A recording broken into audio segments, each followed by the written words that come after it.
Marilah kita berdoa.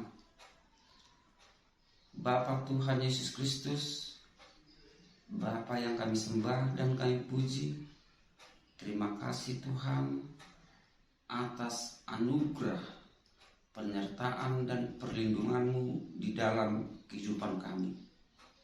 Hingga pada pagi hari ini Tuhan, Engkau berikan kami kekuatan dan kesehatan, nafas baru, hingga kami dapat menikmati hidup kami Tuhan.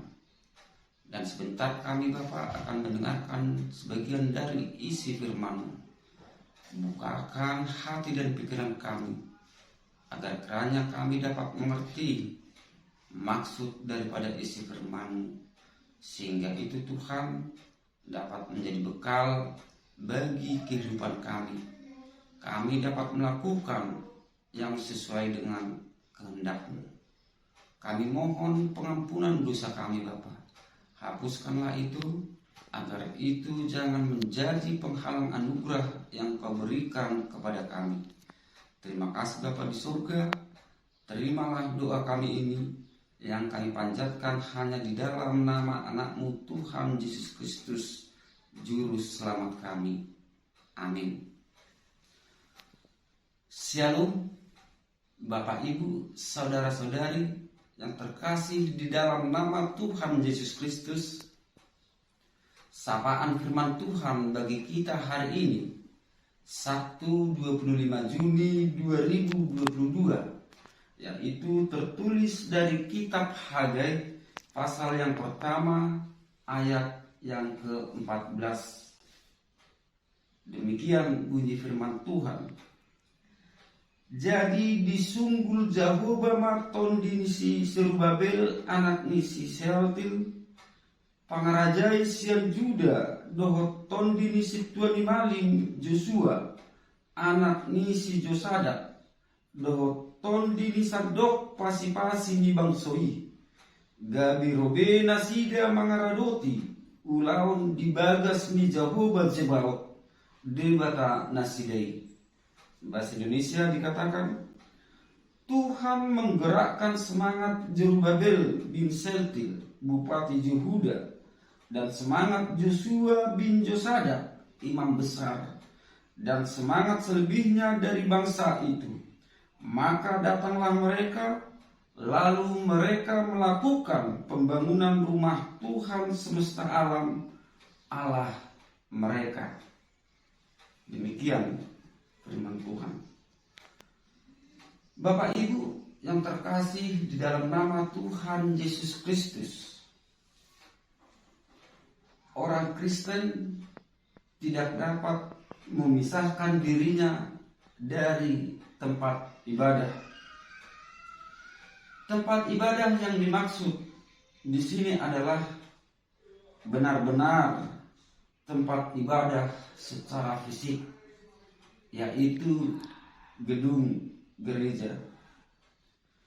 Di gereja orang-orang percaya bisa mendengarkan firman Allah dan bersekutu dengan saudara-saudara seiman. Untuk itu, pembangunan bait Allah sangatlah penting. Saudara-saudari yang terkasih di dalam nama Tuhan, yang menjadi pertanyaan dalam diri kita adalah, dapatkah kita menjadi orang baik dan diberkati oleh Allah, namun tanpa memiliki sarana tempat ibadah sebagai tempat mengajar, mendidik, dan berdoa, dan juga iman kita bertumbuh untuk mengasihi Allah? Jelas jawabannya tidak mungkin. Karena dapat kita lihat di dalam kitab Keluaran 25 ayat 8. Allah mengatakan, dan mereka harus membuat tempat kudus bagiku, supaya aku akan diam di tengah-tengah mereka. Jadi sangatlah jelas bagi kita saudara-saudari yang terkasih di dalam nama Tuhan, melalui firman Tuhan yang telah memberikan pengertian bahwa kepedulian tempat ibadah bukanlah dari segi fisik saja, melainkan mengandung arti bahwa Allah hadir di tengah-tengah kita umatnya. Seperti kita mendengar firman Tuhan di dalam gereja, maka firman itu dapat menyentuh hati dan pikiran kita. Kita dapat membuat bertobat dari segala kejahatan, bahkan menjadi terharu atas firman Tuhan yang kita dengar. Melalui persekutuan dengan saudara seiman, kita dapat saling mendoakan, mengajar, mendidik, dan menguatkan. Semuanya itu kita dapatkan di dalam gereja. Melalui renungan kita hari ini, Nabi Hagai diutus Allah untuk mendengarkan suara Tuhan mereka. Dan juga melalui perkataan Nabi Hagai, ajakan untuk pembangunan bait Allah yang telah runtuh sebelumnya. Allah berfirman terhadap Hagai, karena ketidaksungguhan dari bangsanya untuk mencintai Tuhannya, maka Allah pun memberi kutukan dalam hidupnya. Mereka merasa malas dan masing-masing sibuk dengan urusannya sendiri tanpa melakukan pekerjaan dan pelayanan Tuhan. Dan mereka tidak peduli apakah Tuhan dipermuliakan. Betul, mereka dapat makan, tapi tidak pernah merasa kenyang. Mereka dapat minum, tetapi tetap merasakan kehausan. Mereka dapat tinggal di rumah yang mewah dan megah, bahkan mereka tidak dapat pernah merasakan ketenangan dan kenyamanan. Dan seiring dengan berjalannya waktu, akhirnya atas peringatan Hagai yang mendengarkan firman Tuhan, menjadikan bangsanya takut akan Tuhan.